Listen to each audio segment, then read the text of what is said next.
Bonsoir. Donc tout d'abord, laissez-moi vous rappeler que l'Afrique et le continent africain est un des piliers du développement à l'international d'EDF pour multiplier par 3 son activité à l'international hors d'Europe. Pour arriver à nos fins, évidemment, nous misons sur les énergies renouvelables et j'ai envie de dire sur les énergies de l'Afrique, c'est-à-dire sur sa jeunesse, sur ses PME, sur ses innovateurs. Et c'est pour ça que nous avons créé ce prix Pulse Africa.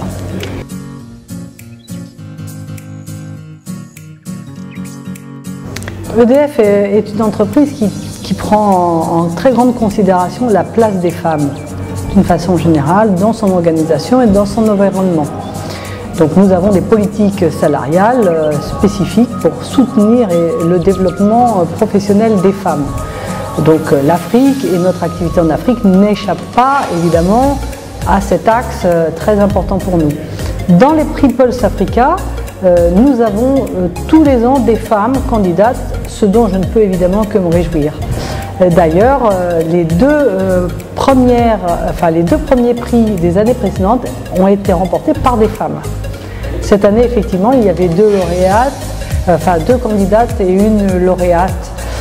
EDF utilise une association, un incubateur dirigé par une femme pour aussi aider nos finalistes et nos candidats à se développer.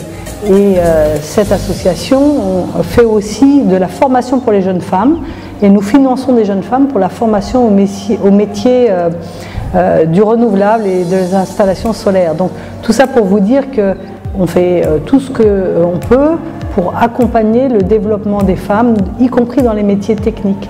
Donc je suis toujours heureuse de voir des femmes innovatrices et porter haut les couleurs de leur entreprise et de leur pays dans ces prix Pulse.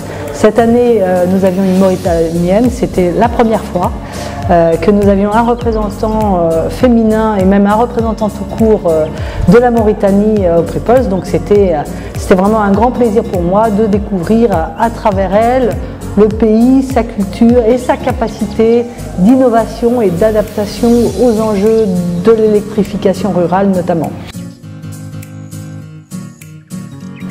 Alors notre vision, c'est de développer tout ce qu'on peut faire pour accompagner l'électrification et donc bien sûr beaucoup d'énergie renouvelable, du solaire, de l'éolien, de l'hydraulique, de la biomasse et puis aussi les réseaux parce que c'est important aussi de distribuer l'électricité et puis beaucoup de ce qu'on appelle l'off-grid, c'est-à-dire l'électrification rurale, le développement des kits solaires pour les populations qui ne sont pas raccordées au réseau. Donc voilà, ça c'est ce qu'on fait. Les pays, nous sommes aujourd'hui présents dans un certain nombre de pays, on y va au cas par cas, au fur et à mesure de nos capacités aussi humaines pour être, je dirais, solides et sérieux dans ce qu'on fait. Donc aujourd'hui nous sommes présents dans une quinzaine de pays. Nous n'avons pas de présence pour le moment dans les pays du Sahel. Mais effectivement, cette première approche avec la Mauritanie sera peut-être source de développement futur. Pour l'Afrique, le solaire a une place bien évidemment de choix à travers les kits solaires où c'est du panneau photovoltaïque et de la batterie. À travers éventuellement des grandes fermes solaires, nous sommes en train de lancer un grand chantier au Maroc. Mais pas que, parce que l'énergie hydraulique aussi est très très importante pour l'Afrique.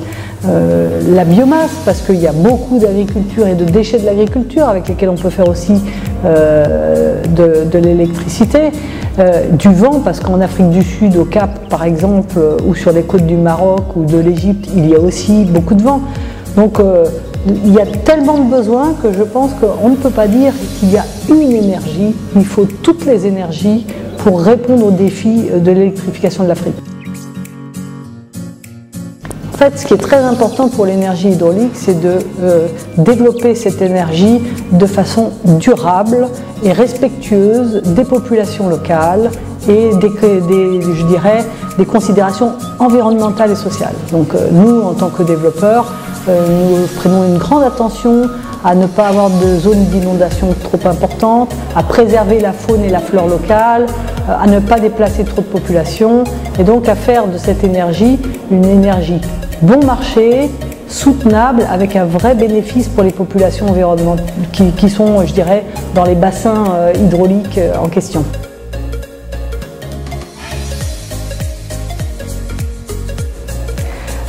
L'Afrique a de l'énergie nucléaire puisque l'Afrique du Sud a 2 réacteurs nucléaires qui tournent parfaitement bien, qui sont parfaitement bien exploités et maintenus par des Sud-Africains.